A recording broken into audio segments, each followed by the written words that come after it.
내가 주의 장막을 주님 내가 주의 장막을 사모합니다.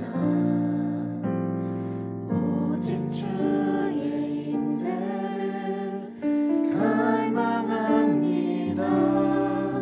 주의 집에서의 하루가 다른 곳의 첫날보다 좋으니 주 사랑 안에 머물며 사랑 노래합니다. 주님 내가 주의 장막을 주님 내가 주의 장막을 사모합니다. 오직 주의 임재를 갈망합니다. 주의 집에서의 하루가 다른 곳의 첫날보다 좋으니 주 사랑 안에 머물며 사랑 노래합니다. 나의 평생에 나의 평생에 단 한 가지 소원 주의 아름다우심 보며 사랑 노래하는 것 나의 왕 되신 주님의 얼굴 구하며 주 사랑 안에 머물러 사랑 노래합니다. 주님 내가 주의 장막을 주님 내가 주의 장막을 사모합니다. 오직 주의 임재를 갈망합니다. 주의 집에서의 하루가 다른 곳의 첫날보다 좋으니 주 사랑 안에 머물며 사랑 노래합니다. 나의 평생에 단 한 가지 소원 나의 평생에 단 한 가지 소원 주의 아름다우심 보며 사랑 노래하는 것 나의 왕 되신 주님의 얼굴 구하며 주 사랑 안에 머물러 사랑 나의 평생에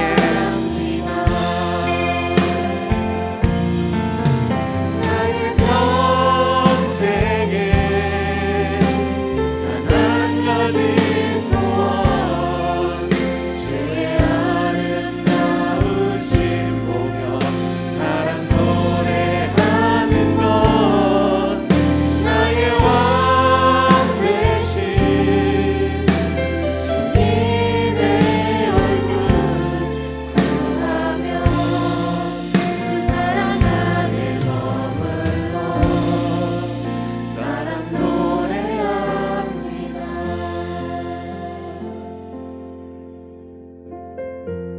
여러분 오늘의 예배는 또 어떤 마음으로 나오셨나요? 찬양에서 고백한 것처럼 사모함과 기대함을 갖고 나오셨나요? 아니면 의무감과 책임감으로 오셨나요? 또 아니면 큰 생각 없이 습관적으로 예배에 나오셨나요? 우리가 기도하면서 예배를 시작했으면 좋겠는데요, 이 예배를 향한 마음을 정리하고 다짐했으면 좋겠습니다. 매주 있는 예배, 오늘 못 드리면 다음 주에 또 가면 되는 그런 흔한 시간이 아니라 일주일에 한 번밖에 없는 주님을 만나는 귀한 시간이 되었으면 좋겠습니다. 오늘도 예배를 허락해 주심에 대한 감사와 또 이 예배를 향한 기대감을 갖고 오늘 예배를 주님께 올려드렸으면 좋겠습니다. 함께 기도하시겠습니다. 주님 감사합니다. 우리를 위하여 우리를 사랑하셔서 이 시간을 준비해 주시고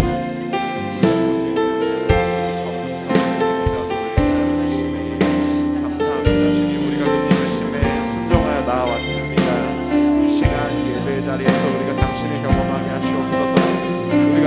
만족함으로 나아갔으면 좋겠습니다. 이 시간 가운데 우리와 함께 하시는 주님의 임재를 경험하고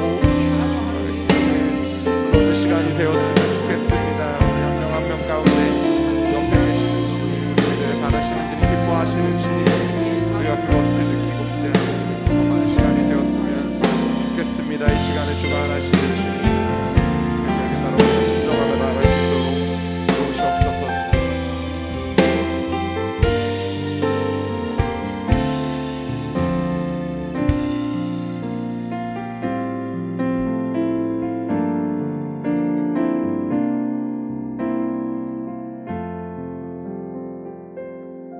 네, 우리 함께 일어나서 찬양했으면 좋겠습니다.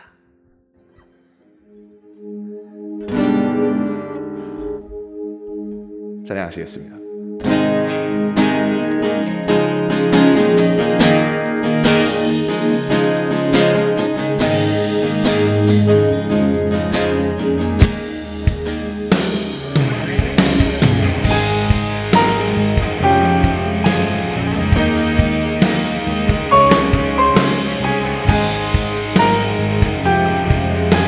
나의 공급자,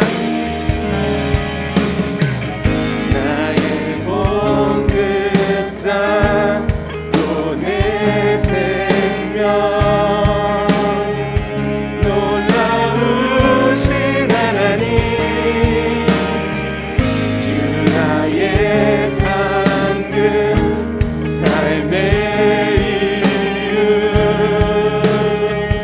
놀라운 주님의 그 모든 것이 주님의 그 모든 것이 내 삶을 가득 채우네 내 모든 갈증과 필요 주 사랑으로 만족시키니 부족함 없네. 부족함 없네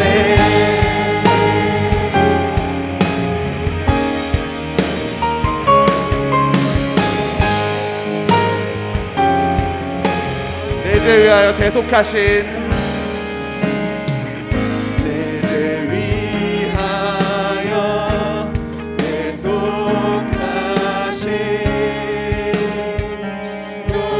놀라우신 하나님 다시 오실와 내 모든 것 놀라우신 주님의 그 모든 것이 주님의 그 모든 것이 내 삶을 가득 채우네 내 모든 갈증과 필요 주 사랑으로 만족시키니 주님의 그 모든 것이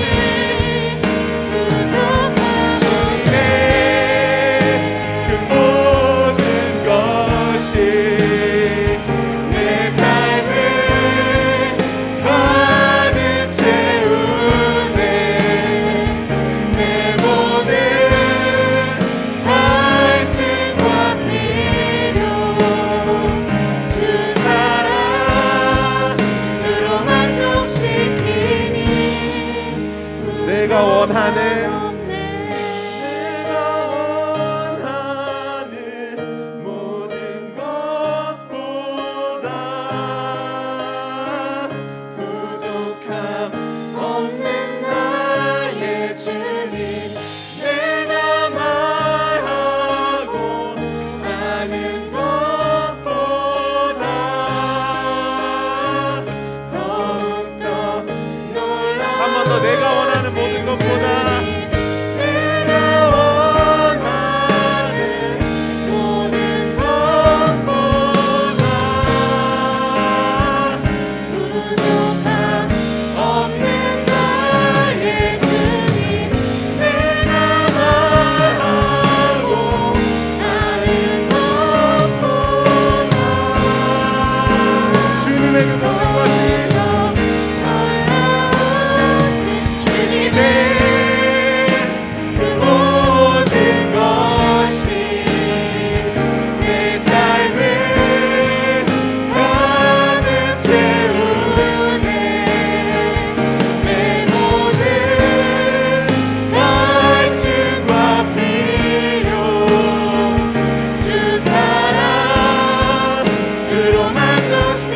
번 더 주님의 그 모든 것이 주님의 그 모든 것이 내 삶을 가득 채우네 내 모든 갈증과 비료 주 사랑으로 만드시니 부족함 없네.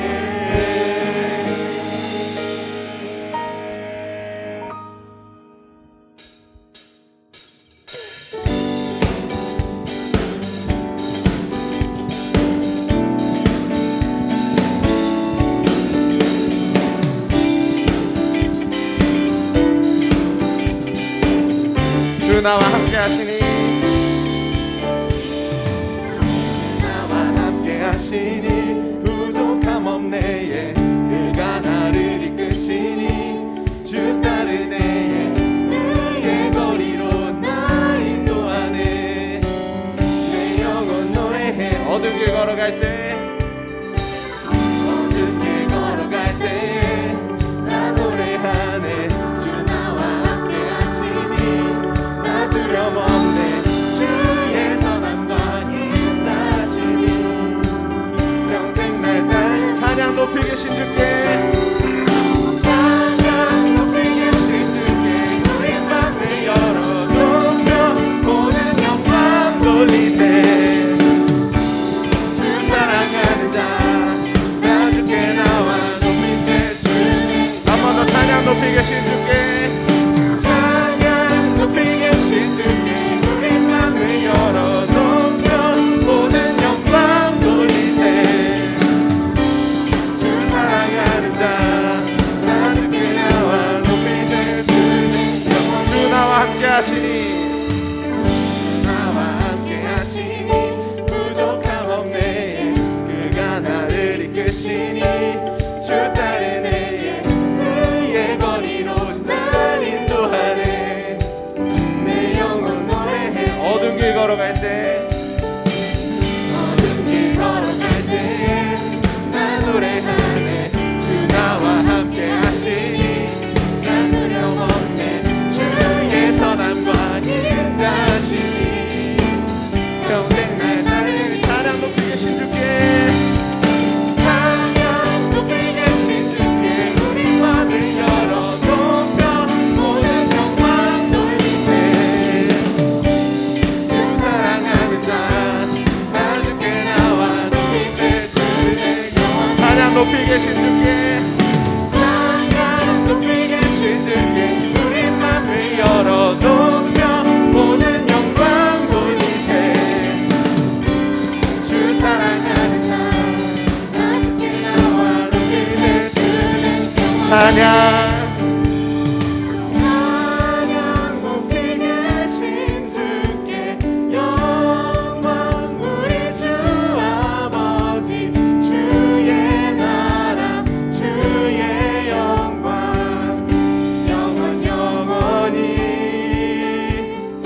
찬양 높이 계신 주께 영광 우리 주 아버지 주의 나라 주의 영광 찬양 찬양 높이 계신 주께 영광 우리 주 아버지 주의 나라 주의 영광 영원 마지막으로 찬양 찬양 높이 계신 주께 영광 우리 주 아버지 주의 나라 주의 영광 영원 영원 찬양 높이 계신 주께 찬양 높이 계신 주께 우리 맘을 열어 높여 모든 영광 돌리세 주 사랑하는 자나 주께 나와 높이세 주 마지막으로 찬양 높이 계신 주께 찬양 높이 계신 주께 우리 맘을 열어 높여 모든 영광 돌리세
내 노래 대신 전심으로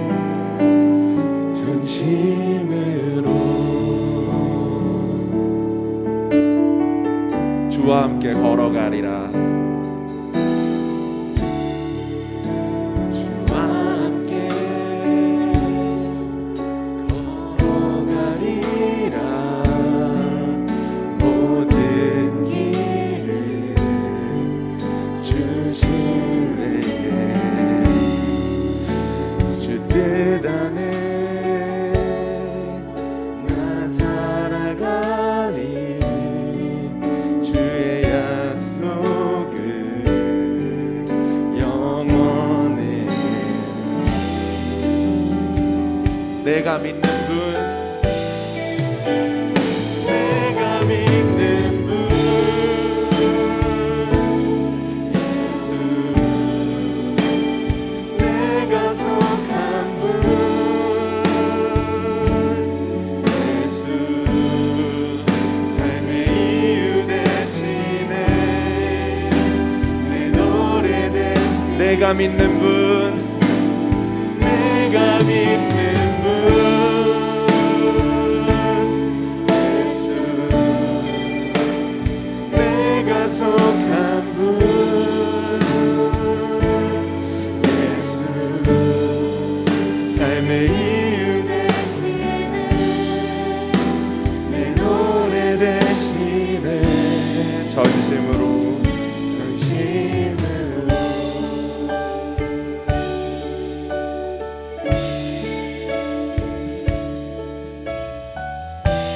같이 하나님 높여드리셨으면 좋겠습니다. 경배하리.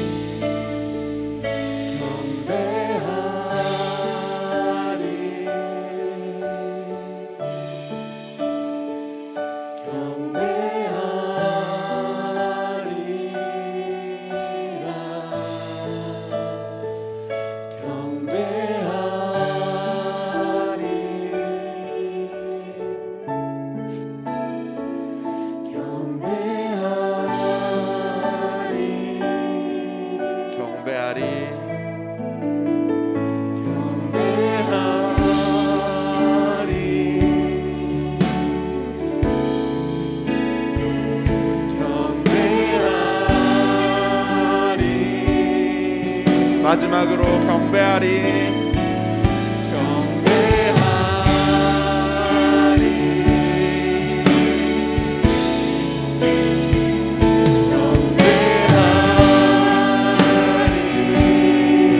내가 믿는 분, 내가 믿는 분 예수. 내가 속한 분 예수.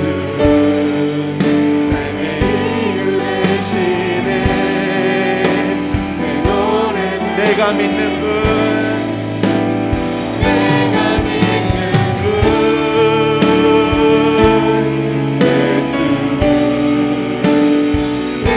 속한 분 예수. 삶의 이유 대신에 우리 한 번만 더 찬양하겠습니다. 내가 믿는 분, 내가 믿는 분 예수. 내가 속한 분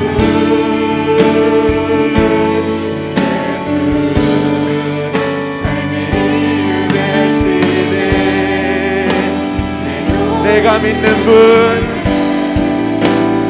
내가 믿는 분 예수. 내가 속한 분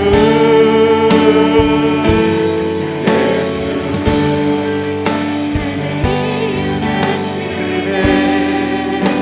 내 노래 대신 전심으로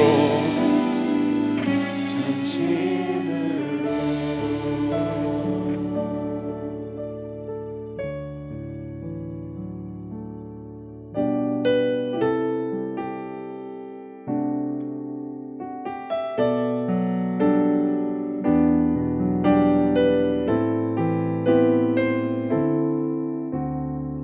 소망 되신 주, 나의 소망 되신 주,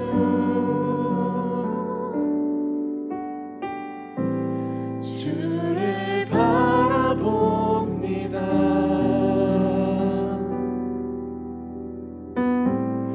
다시 오실 나의 왕 예수, 주를 기다립니다. 한 번 더 나의 소망 되신 주, 나의 소망 되신 주, 주를 바라봅니다.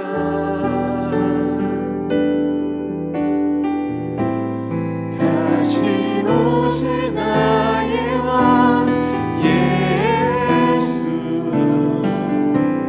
주를 기다립니다. 밤이나 낮이나 밤이나 낮이나 어제나 오늘도 영원히 주만 찬양해.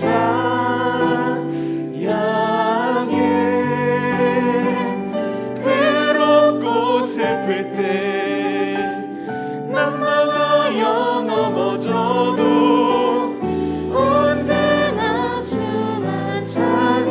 한 번 더 밤이나 낮이나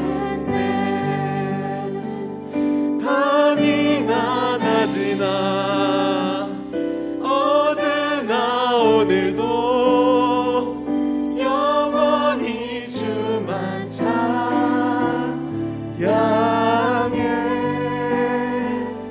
괴롭고 슬플 때 낙망하여 넘어져도 언제나 주만 찬양하겠네. 나의 소망 되신 주, 나의 소망 되신 주,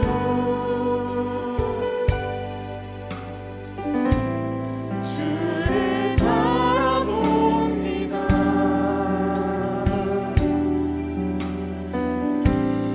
다시 오실 나의 왕 예수, 주를 기다립니다. 한 번 더 나의 소망 되신 주, 나의 소망 되신 주,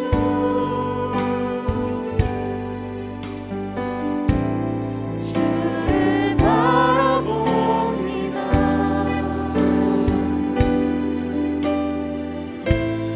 다시 오실 나의 왕 예수, 주를 기다립니다. 밤이나 낮이나 밤이나 낮이나 어제나 오늘도 영원히 주만 찬양해.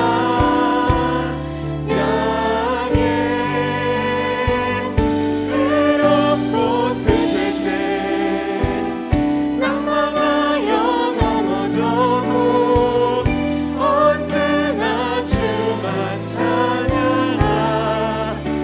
밤이나 낮이나 밤이나 낮이나 어제나 오늘도 영원히 주만 찬양해. 괴롭고 슬플 때 낙망하여 넘어져도 언제나 주만 찬양하겠네.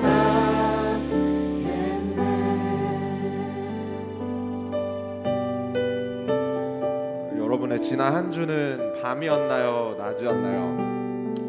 밤이었다면 주님께 의지하고 기도하면서 그 안에서 우리를 만나주심을 경험하셨을까요? 낮이었다면 주님께 감사를 돌려드리고 기쁨으로 가득한 시간을 보내셨나요? 그렇다면 예배 이후에 시작될 우리의 한 주는 밤일까요? 아니면 낮일까요? 어떤 상황이든 우리가 그 안에서 주님을 만나고 주님의 완전하신 계획이 우리 삶에서 어떻게 실현되는지를 경험하는 은혜의 시간이 됐으면 좋겠습니다. 그리고 오늘 이 예배가 그 시작이었으면 좋겠습니다. 이 시간 우리가 주님의 임재를 경험하게 해달라고 또 그 은혜가 삶까지 이어질 수 있도록 기도하시겠습니다.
사랑하는 하나님 앞에 우리의 죄악을 회개합니다.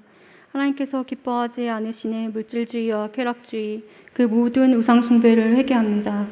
예수 그리스도의 보혈로 우리를 덮어주시고 씻어주셔서 우리가 다시 한번 이 시대를 변화시키는 도구로 하나님께 쓰임받을 수 있도록 정결한 하나님의 사람들로 채워주시옵소서.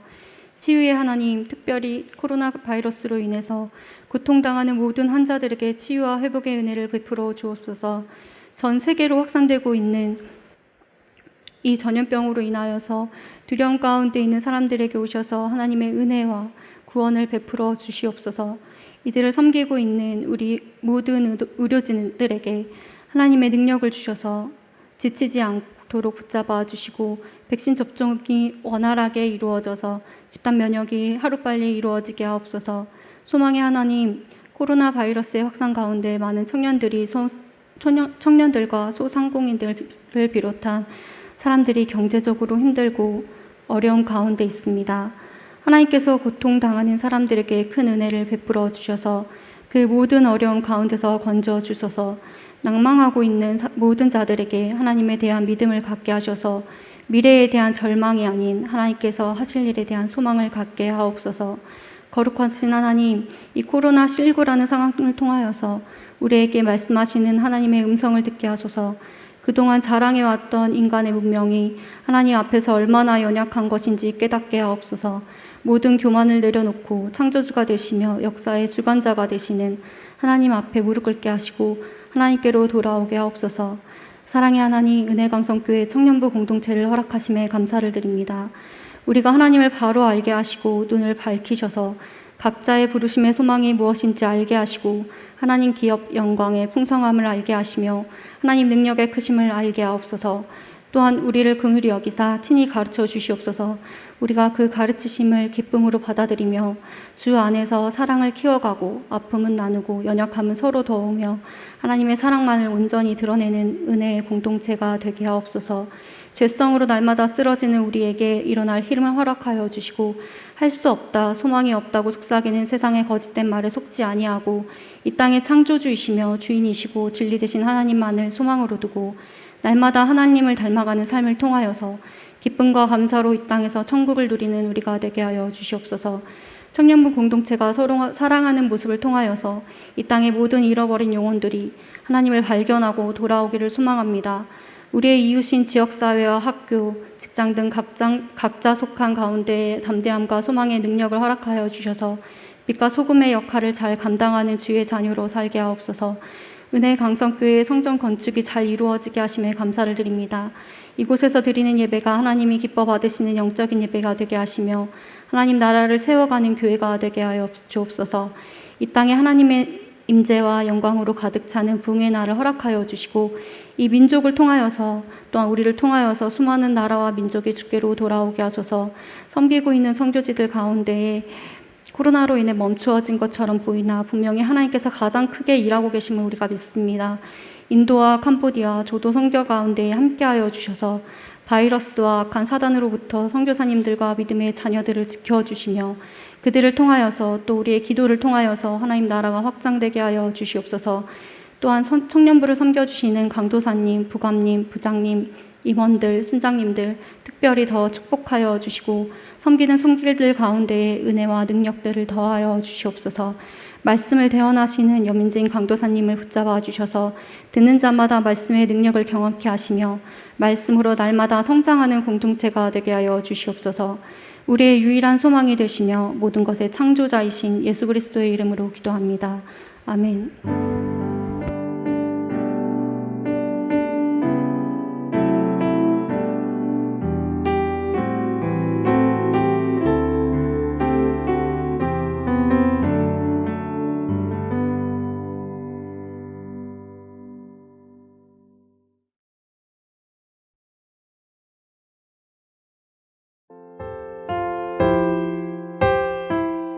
오늘의 말씀 누가복음 4장 14절부터 22절까지의 말씀 신약성경 94쪽입니다.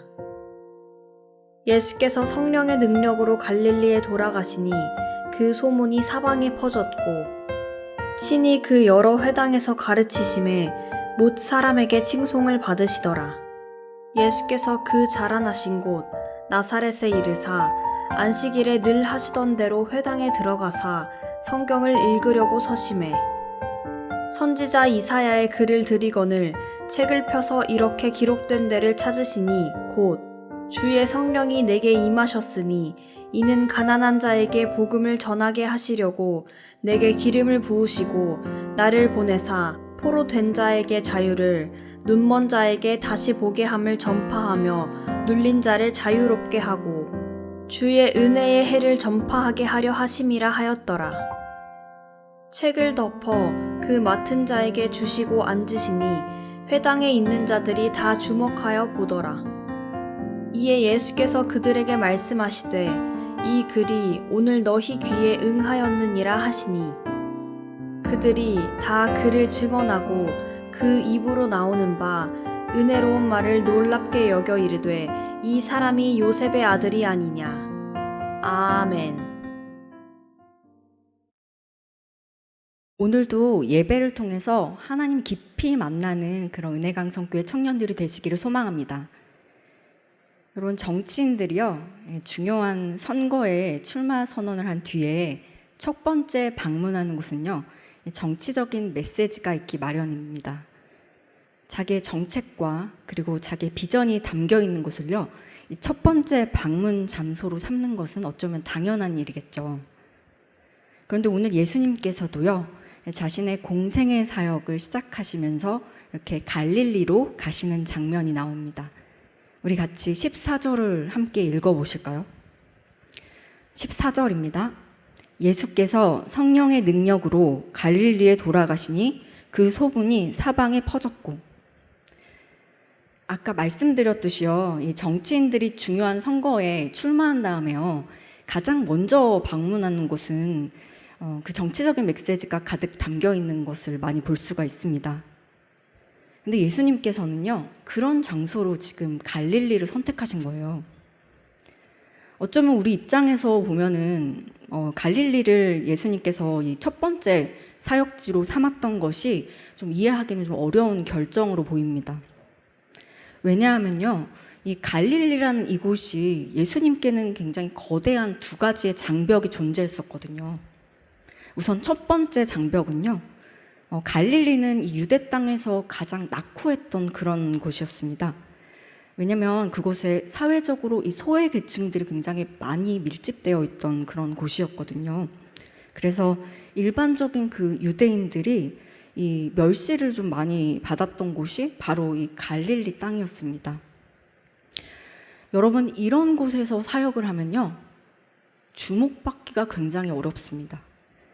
명분은 충분히 있지만 실리를 얻기가 굉장히 어려운 곳이 바로 이 갈릴리 땅이었던 것이죠.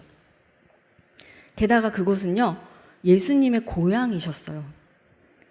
예수님의 어린 시절을 아는 사람이 그곳에 굉장히 많았다는 얘기죠. 자, 그렇게 되면 여러분 어떻게 되겠어요? 예수님을 어렸을 때부터 아는 사람들이 그곳에 모두 다 모여 있다고 생각해 보세요. 그러면 예수님께 편견을 갖고 있는 사람들이 굉장히 많았다는 것을 의미하고 있습니다. 내가 어렸을 때부터 나를 알고 있던 사람들이 모두 모인 곳에서 사역을 해야만 한다는 것은요, 상당한 부담을 안고 사역을 한다는 것입니다. 그러니까 사역자의 길로서는요, 결코 쉽지만은 않은 길이었습니다. 여러분들도 이 어렸을 때부터 이렇게 같이 교회에 모여서 이 교회 은혜강성교회를 같이 다니셨죠. 근데 만약에 여러분들도 이 은혜강성교회를 어렸을 때부터 다녔는데 은혜강성교회 사역자가 된다는 것은 상상해보세요. 그게 쉬운 일은 아닌 것이에요. 왜냐하면 모든 사람들이 자라온 과정들을 다 보았기 때문이죠. 그렇기 때문에 이 편견을 넘어야 하는 그런 부담이 있는 곳입니다. 예수님께서는요, 이렇게 가장 낙후했던 곳, 그리고 가난해서 주목받지 못하는 곳, 고향, 이렇게 첫 번째 사역지로는 굉장히 최악의 그런 상태인 그런 갈릴리를요, 예수님의 첫 공생의 사역지로 선택한 것에는 중요한 메시지가 있습니다. 그것은요, 예수님께서 가장 낮은 곳, 가장 더 낮은 곳으로 내려가시면서 이제 우리들에게 이렇게 말씀하시는 거예요. 있고 싶은 곳이 아닌 있어야 할 곳으로 그렇게 나아가라고. 있고 싶은 곳이 아닌 가야 할 곳으로 그렇게 나아가는 믿음을 가지라고 이렇게 상징적인 메시지로 보여주시는 것입니다. 여러분, 있고 싶은 곳이 아닌 있어야 할 곳으로 가시기 바랍니다. 여러분, 그곳에요, 더 큰 하나님의 은혜가 있는 것입니다. 자신에게 사명이 주어졌을 때 내가 있고 싶은 곳에 대한 욕구가요, 내 사명의 크기보다 더 크면요, 우리는 사명이 주어져도요, 그 사명 가운데 반응할 수가 없습니다. 예수님께서 이렇게 크고 화려한 도시가 아니라 초라한 지방에서 사역을 지금 시작하셨는데요. 그것도 어렸을 때부터 자신을 모두 다 알고 있는, 그래서 편견으로 가득 찬 그곳에서요, 3년 동안 사역을 하십니다. 예수님께서는요, 제자들과 그곳에서 공동체를 이루시면서 만나는 사람의 대부분이 어떤 사람이셨나요? 삶의 문제로 완전히 찌들어버린 그런 문제 인생을 위주로 만나셨습니다. 그분은 있어야 할 곳으로 가는 그런 부르심에 합당한 삶을 사셨습니다. 그런 부르심에 응답하는 인생이셨어요. 사람이 보기에는 굉장히 비효율적인 그런 인생이었지만 그분은 있어야 할 곳으로 나아갈 줄 아는 그런 자유함이 있는 인생이셨습니다. 그래서 그분의 그런 부르심의 사명으로 말미암아 세상이 변화되었고요, 우리가 이렇게 주님 앞에 나오게 되었던 것입니다. 여러분, 크고 화려한 그런 곳을 쫓기보다요, 열악하고 어렵더라도 아버지의 마음이 있는 곳으로 가시기 바랍니다. 교회 안에서도 여러분 사역하실 때 굉장히 많으시죠? 네, 그럴 때도요, 여러분, 사람들이 칭송해주고 알아주고 또 크고 화려한 자리보다는 교회 안에서도 이름도 없고 빛도 없지만 하나님의 은혜만 나타나는 그런 곳에서 사역하실 때 더 큰 은혜가 있습니다. 그래서 예배 중에도요, 이름도 없이 빛도 없이 섬기시는 분들이 있으시죠. 네, 자막으로 또 음향으로 우리가 보이지 않게 이렇게 또 섬기시는 그런 분들이 여러분 많이 있습니다. 제가 이름은 말씀드리지 않겠어요. 그렇지만 여러분들 그렇게 보이지 않는 곳에서 주님을 섬기시는 그런 곳에 주님의 은혜가 가득할 것입니다. 주님께서 이렇게 낮고 낮은 이 땅에 오셔서요, 이렇게 복음을 전파하시고 또 우리를 구원하시기 위해서 십자가에서 죽으셨습니다. 그렇게 온갖 박해와 핍박을 다 당하시고도요, 이 사명을 다 온전히 감당하셨어요. 여러분, 이렇게 힘든 상황 속에서도 어떻게 예수님은 이 모든 사명을 다 감당하실 수 있으셨을까요? 네, 그것은 14절 말씀에 답이 있는데요. 14절 말씀에 이렇게 말씀하고 계시죠. 예수께서 성령의 능력으로, 네, 성령의 능력으로 이 모든 일들을 감당하신 것입니다. 예수님께서는요, 이 성령의 능력으로 이 모든 사명을 다 감당할 수 있으셨던 거예요.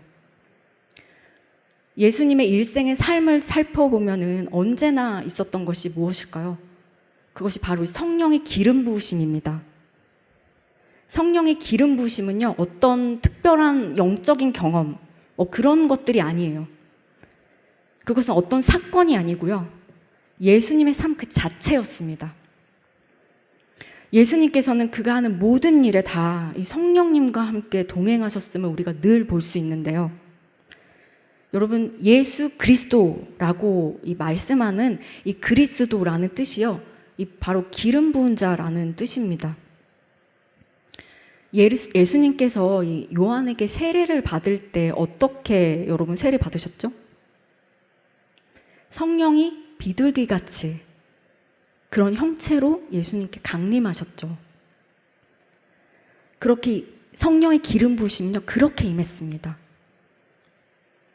예수님의 생애 가운데, 그리고 그분의 사역 가운데, 그분의 존재 자체가 늘 성령님과 함께 동행하셨습니다. 그분의 사역의 현장 속에서 늘 동행하셨고요, 시험의 현장 속에서도, 승리의 현장 속에서도, 그 핍박과 박해의 자리에서도 언제나 그분과 동행하셨어요. 그런데 우리의 삶을 한번 돌아보실까요? 우리의 삶을 보면요, 성령님과 동행하지 않을 때가 너무나 많습니다. 성령님의 도우심을 구해야 하는데도 불구하고요, 도우심을 구하지 않아요. 그리고 성령님께 우리가 기도하지 않습니다. 로마서 8장 26절에 보면은 이와 같이 성령도 우리의 연약함을 도우신다고 말씀하셨어요. 여러분, 우리는요, 한없이 연약한 존재입니다. 성령의 도우심 없이는요, 올바르게 살아갈 수 없는 그런 연약한 존재예요. 그래서 우리가 그분께 구하고 그분께 바라보고 또 기도할 때, 그때 우리가 비로소 그 성령의 뜻 안에 온전히 설 수 있게 되는 것입니다. 여러분, 성령님의 이름이 무엇이죠? 많이 들어보셨을 거예요. 보혜사라는 이름을 갖고 계시죠. 네, 보혜사 뜻이 무엇인지 다 아시죠? 여러분 다 아실 거라고 생각해요.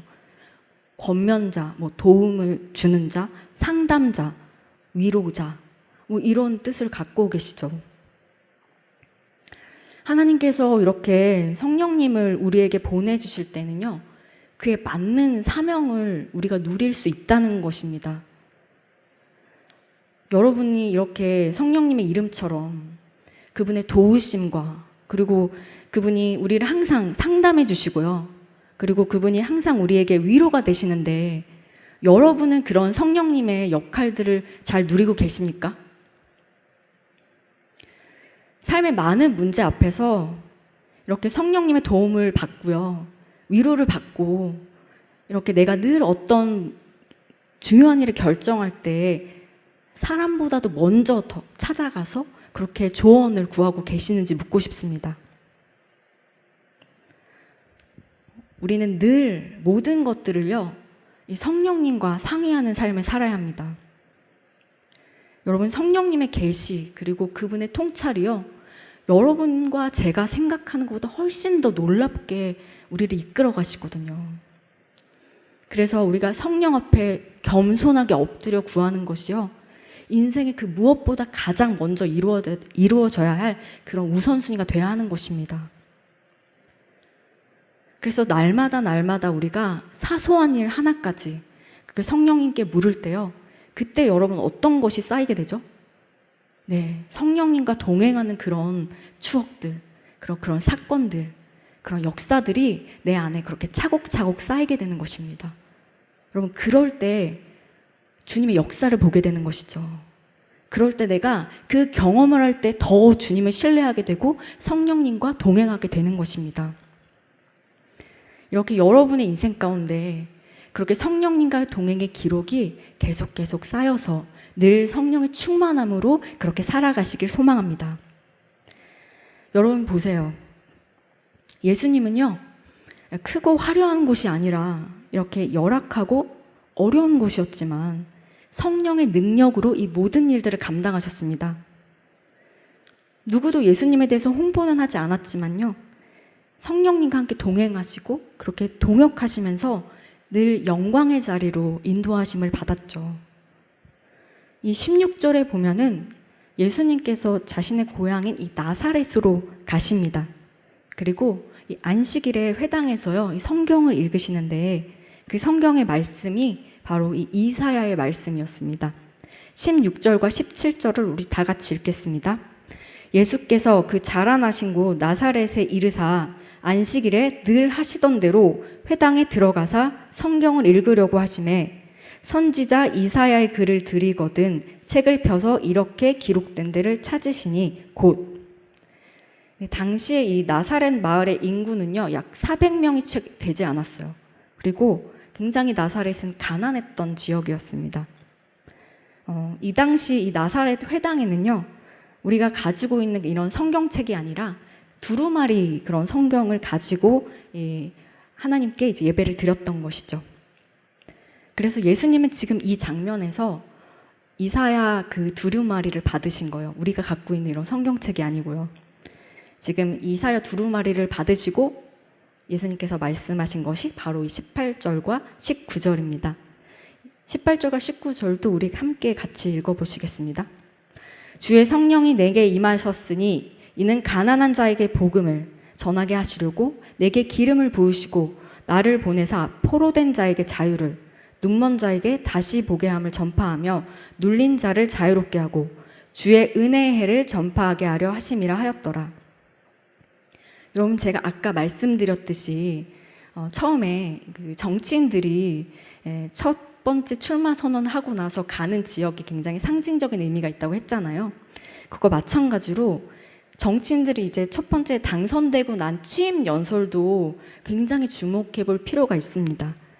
왜냐면요, 예를 들어서 이 대통령 당선이 되고 난 후에 그분이 첫 연설은요, 그분의 사역의 그분의 국정 운영의 방향과 그리고 국정 운영의 그 청사진이 그곳에 다 들어 있습니다. 그래서 대통령이 되면은 첫 연설이 굉장히 중요한 거예요. 그래서 우리가 앞으로 어떻게 그분이 이 나라를 이끌어 가실지에 대한 방향성이 그곳에 다 담겨 있거든요. 그런데 이번에도 예수님께서 공생의 사역을 처음 시작하면서 첫 연설, 첫 설교를 하신 것이 바로 이 18절과 19절입니다. 이것은 예수님께서 첫 취임 설교를 하는 그런 장면인데요. 앞으로 예수님께서 어떤 사역을 하실 것인지가 바로 이곳에 다 들어가 있는 것이죠. 그런데 놀라운 것은요, 이 말씀이 예수님께서 처음 말씀하신 게 아니라는 것입니다. 이미 구약의 이사야서에서 말씀하신 그 이사야서 선지자가 이미 이사야서 61장 1절부터 2절까지의 내용을요, 예수님께서 말씀을 다시 하신 거예요. 그러니까 구약에서 말씀한 예언을 지금 예수님께서 성취하신다는 것입니다.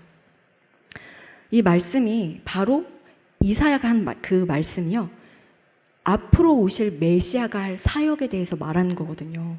그런데 그것을 지금 예수님께서 나는 이런 사역을 하러 왔다. 내 사명은 이것이다. 라면서 지금 이곳에서 선포하시고 계시는 것입니다. 여러분, 이렇게 예수님의 사명 선언문 안에 보면요, 예수님의 사명의 대상들을 좀 주목해 볼 필요가 있습니다. 왜냐하면 예수님의 사명 대상들이 정말 우리가 돌보아야 될 사람들이기 때문이에요. 예수님의 사명의 대상은요, 바로 어려움과 시련에 가득 찬 사람들이었음을 우리가 알 수 있습니다.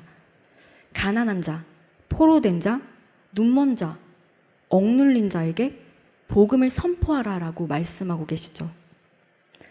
여러분, 그런데요, 이 복음을 받는 사람들이요, 가난한 자들이고 포로된 자들이고요, 눈먼 자들이고 억눌린 자들이 영적인 부분만을 말하는 것일까요? 아니에요. 이 부분은요, 경제적인 것도 포함되고요, 그리고 사회적인 것도 포함됩니다. 그리고 심리적인 것까지 다 모두 포함되는 그런 사람들이었어요.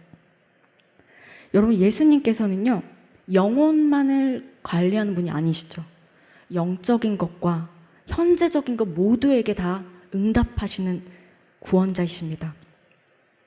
그래서 여기서 이제 예수님께서요, 19절에 보면은 은혜의 해라고 얘기하고 있어요. 은혜의 해를 전파하게 하시려고 내가 이 땅에 왔다라는 것이죠. 여기 은혜의 해는요, 희년을 의미합니다. 희년이요. 구약에서 희년은요, 7년씩 안식일이 있었거든요. 그런데 그 안식년, 7년마다 안식년이 7번 되면은 여러분 한번 계산해 보세요. 7, 7이 49잖아요. 49년째 되는 그 다음 해가 바로 50년째 되는 그때가 바로 희년입니다. 희년은요, 모든 것들이 다 해방되고 자유해지고 회복되는 그런 날이었어요. 그러니까 예를 들어서 내가 돈을 빌렸다고 해보세요. 돈을 빌렸는데 그 돈이 이 희년에는요, 안 갚아도 되는 거예요. 돈을 빌렸는데 갚지 않아도 되는 것입니다. 그리고 종으로 팔려갔던 그런 종들 있잖아요. 그 종들이 이 희년에는요, 자신의 집으로 돌아오는 그런 자유함을 누리는 그런 해입니다. 그러니까 모든 것들이 다 회복되는 해가 바로 이 희년인 거예요. 모든 사람들에게 어떠한 조건에서도 다 일정한 기회가 주어지는 때가 바로 이 희년인 것입니다. 그래서 이 희년은요, 예수 그리스도로 말미암아요, 우리에게 임한 그런 은혜의 해라는 거예요. 모든 것이 다 회복되는 해요. 지금 예수님께서는 하나님께서 말씀하시는 그 은혜의 해가요, 지금 이곳에서 이루어질 것이다 라고 말씀하고 계시는 것입니다.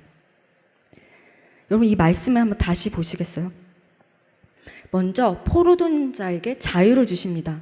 눈먼 자를 보게 하세요. 억눌린 자를 해방시키십니다. 여러분, 이건 어떤 의미일까요? 모든 것에서 매여 있는 것, 나를 속박하고 있는 것, 나를 올무로 이렇게 묶고 있는 모든 것에서 다 자유함을 누리는 것을 말합니다. 여러분, 이런 사람들한테 가장 필요한 게 뭘까요? 모든 걸 묶고 있고 매여 있는 사람들이 가장 필요한 게 뭐겠어요? 자유죠. 여러분, 이 자유가요, 오늘 저와 여러분을 위한 예수님의 사역입니다. 예수님이 우리 가운데 오시면요, 이러한 역사가 나타난다는 거예요. 모든 것에서 매여 있었던 것에 대해서 다 자유해지는 거예요. 21절 말씀입니다. 이에 예수께서 그들에게 말씀하시되 이 글이 오늘 너희 귀에 응하였느니라 하시니. 여러분, 제가 이 말씀을 표준 새번역본을 보니까 이렇게 번역되어 있더라고요. 예수께서 그들에게 말씀하셨다. 이 성경 말씀이 너희가 듣는 가운데서 오늘 이루어졌다. 이렇게 말씀하고 있는 거예요. 주석을 보니까 이 오늘이라는 말이요, 그 헬라어로 세메론이란 말이에요. 근데 이게 문장의 앞에 놓일 때는요, 강조적 용법이 있어요. 맨 앞에 놓일 때. 근데 이게 문장의 맨 앞에 놓였더라고요. 그럼 어떤 강조가 있는 줄 아세요? 성취의 현재적 가능성에 대한 강조예요. 그러니까 이것이 성취의 시기가 바로 지금 이 순간이라는 것을 강조하고 있는 것입니다. 이 말씀을 듣는 바로 이 순간, 오늘 그것이 성취 가능성이 크다라는 것을 강조하고 있는 것이죠. 여러분, 2000년 전에도요, 이 나사렛 회당에 있는 이 회중들뿐만 아니라 이곳에 지금 여러분이 말씀을 듣고 계시잖아요.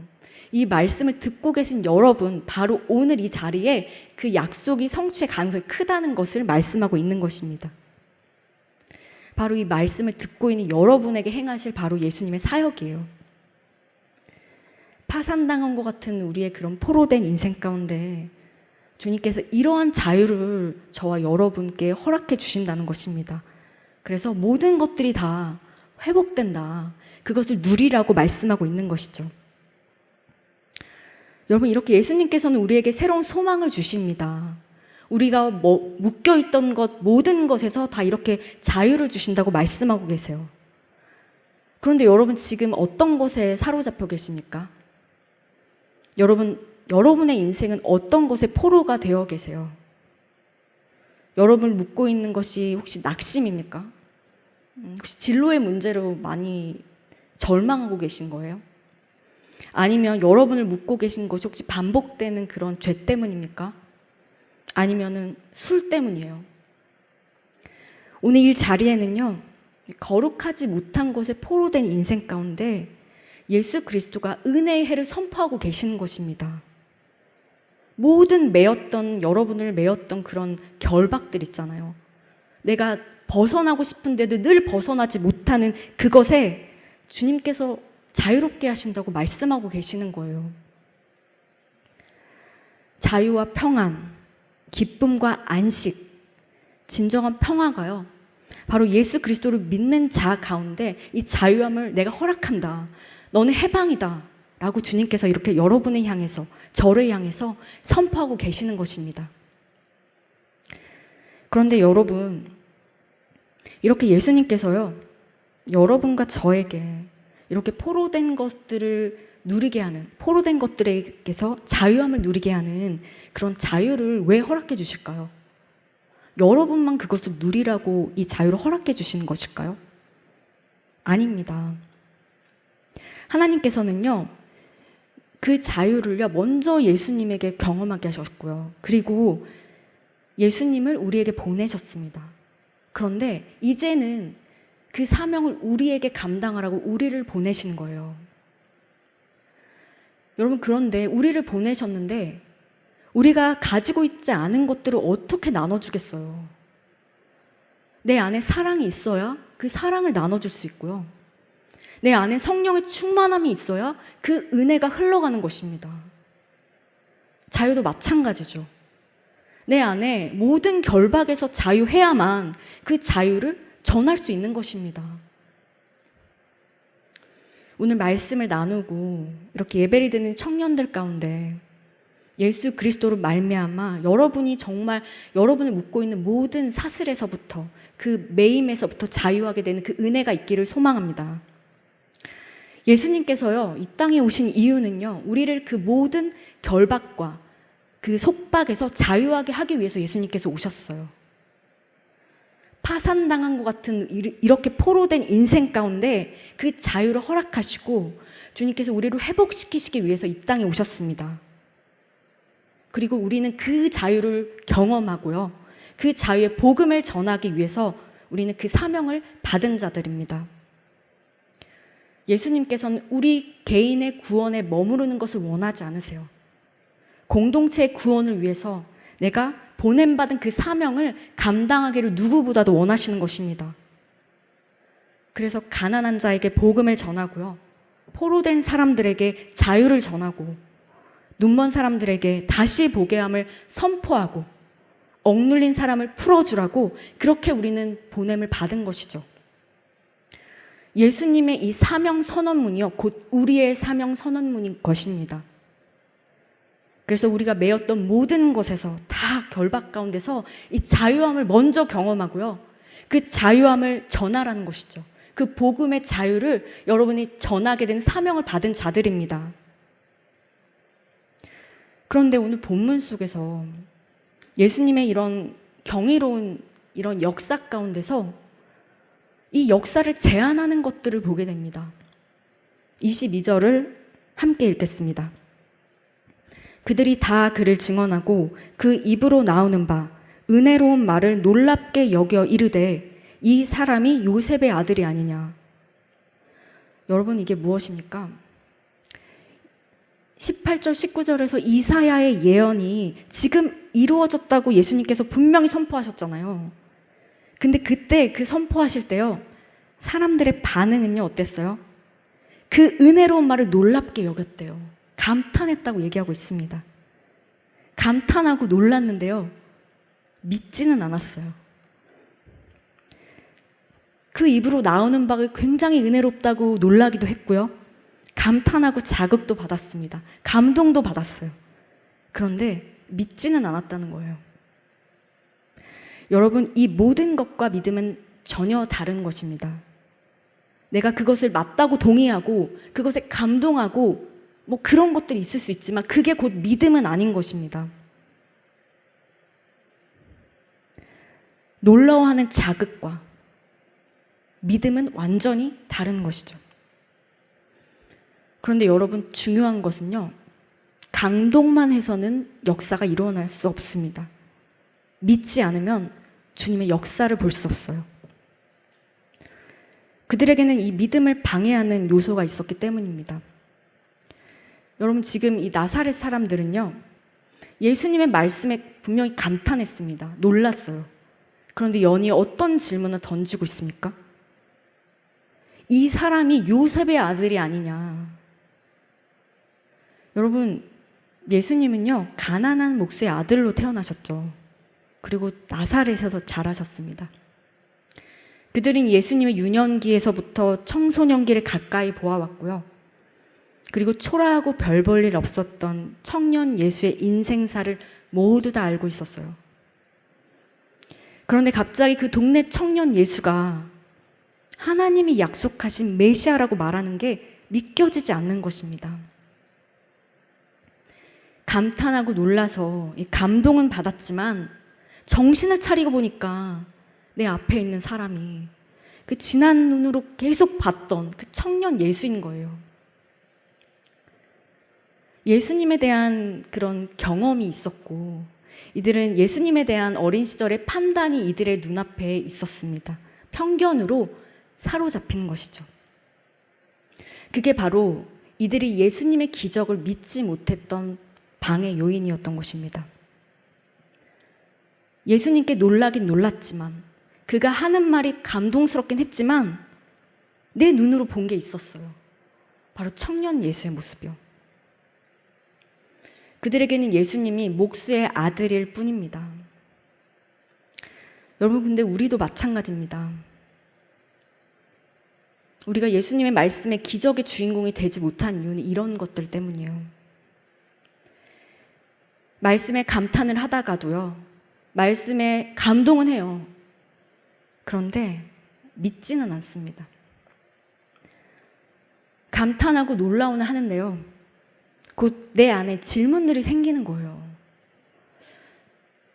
그 말씀은 굉장히 놀랍고 은혜롭지만 내가 이성적으로 생각해 보니까 말도 안 되는 이야기인 것입니다. 그 말씀 듣는 즉시 내 마음이 정말 성령의 임하심이 뜨겁게 임하다가도요, 내가 나의 경험과 세상의 가치로 인해서 다시 한번 생각해 보니까 그 말이 믿어지지가 않는 것입니다. 내가 느꼈던 과거의 그런 경험들과 그런 상처들이요, 이 예수님을 온전히 믿는데 방해가 되는 거예요.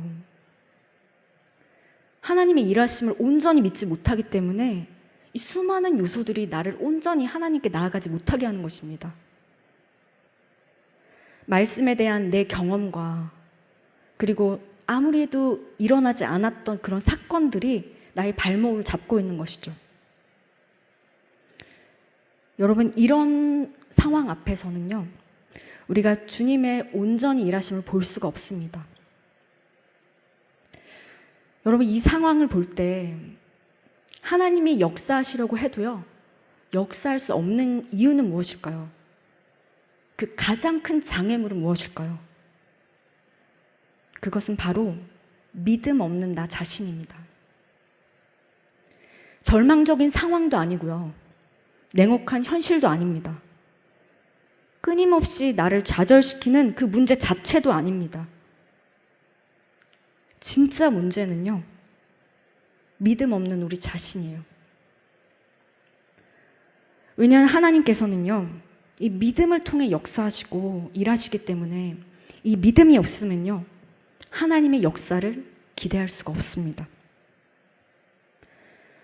여러분, 예수님이요, 이곳에 오셔서 은혜의 날이 되었다고 선포하시고 계십니다. 그런데 우리 안에서 이렇게 예수님은 우리에게 은혜를 선포하시고요, 모든 묶여진 것에서 자유함을 누리기를 누구보다 바라세요.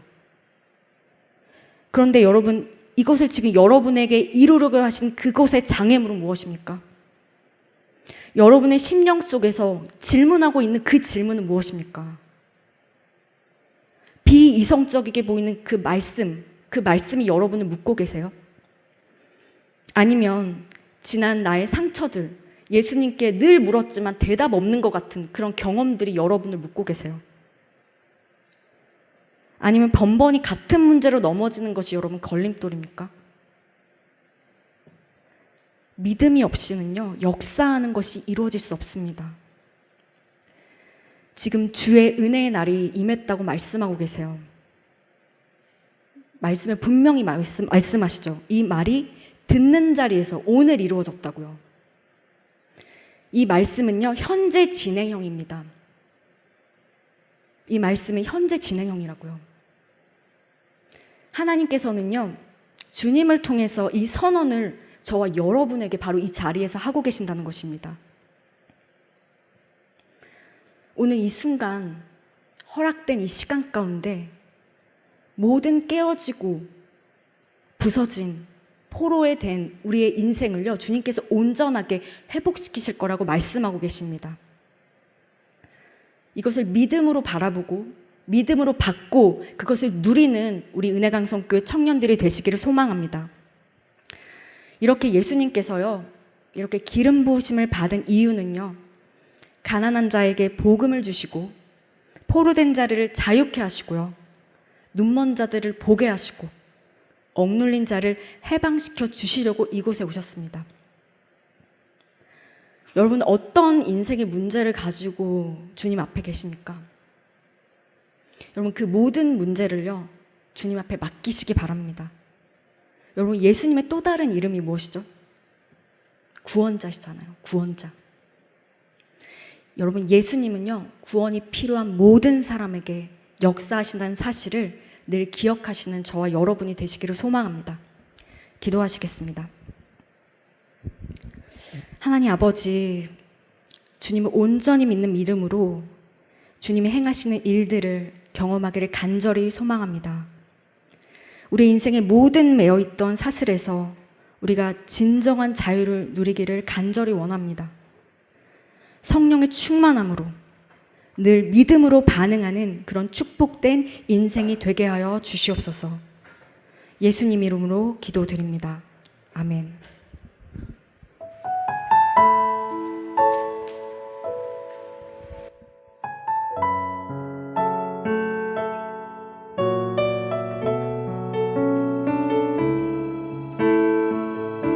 어두운 침묵 속에서 침묵 속에서 또 난 믿네. 능하신 내 주님 일하고 계심을.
아버지, 오늘도 저희가 이렇게 하나님 앞에 나와서 예배하게 하심을 감사를 드립니다. 이 시간 하나님의 사랑에 감사하며 예물을 드립니다. 이 예물이 쓰이는 곳마다 주님의 영광이 나타나게 하여 주시옵소서. 드리고 싶은 마음은 있지만 경제적인 어려움으로 드리지 못한 손길 가운데도 크신 은혜를 허락하여 주시고 그 마음의 중심을 온전히 받으실 줄 믿습니다. 예수님 이름으로 기도드립니다. 아멘.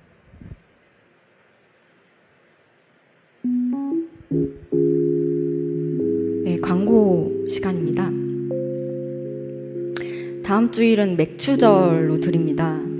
여러분, 반년 동안 받은 은혜 감사하는 저와 여러분이 되시기를 소망합니다. 네, 오늘 저녁 예배는요, 교회학교 교사 헌신 예배로 드립니다. 성전 건축입니다. 네, 우리 지금 28일 월요일부터요, 7월 4일 주일까지 잔손보기 작업들이 진행됩니다. 잘 마무리될 수 있도록 기도해 주시기 바랍니다. 네, 시은자 운동입니다. 새 성전에서요, 하나님을 만나고 하나님의 은혜를 체험하는 네 자리 운동을 시작합니다. 모든 공예배에 여러분 참석하셔서요, 하나님을 만나는 네 자리가 꼭 성전에 있으시길 바랍니다. 여러분, 그런데 이 자리가요, 자리 맡아두라는 얘기 아닙니다. 그래서 자리 맡아두서 막 이렇게 가방 놓고 가고 이런 건 하지 마세요. 네. 여름 성경학교 및 수련회 안내입니다. 2021년 여름 성경학교 및 수련회가 온라인으로 진행됩니다. 성도님들의 많은 기도와 후원을 부탁드립니다. 자세한 사항은요, 주보를 참고해 주세요. 네, 청년부 수련회입니다.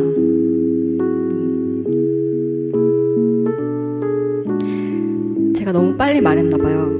네, 2021년 이 청년부 여름 수련회가 여러분 이번에는 주일에 진행됩니다. 2021년 7월 11일 주일 그리고 18일 주일, 우리 지금 이 시간에 여러분 함께해요. 바로 이곳에서요. 최영상 교수님께서, 백석대학교 최영상 교수님께서 강사로 섬겨주셨고요. 여러분 많은 참여와 관심 부탁드립니다. 네, 장로 피택을 위한 지원자를 모집합니다. 여러분들은 해당 사항은 없으실 것 같아요. 2021년 6월 27일 오늘까지고요. 모집 대상은 안수 집사님들이십니다.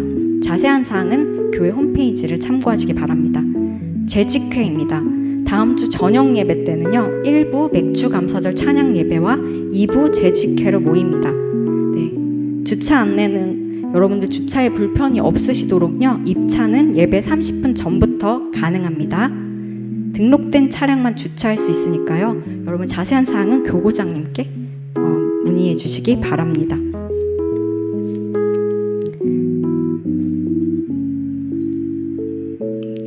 그러면 주기도문 하심으로 오늘의 예배를 마치겠습니다. 하늘에 계신 우리 아버지, 아버지의 이름을 거룩하게 하시며 아버지의 나라가 오게 하시며 아버지의 뜻이 하늘에서와 같이 땅에서도 이루어지게 하소서.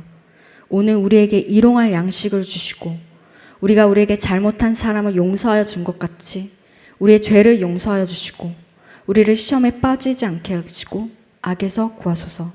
나라와 권능과 영광이 영원히 아버지의 것입니다. 아멘.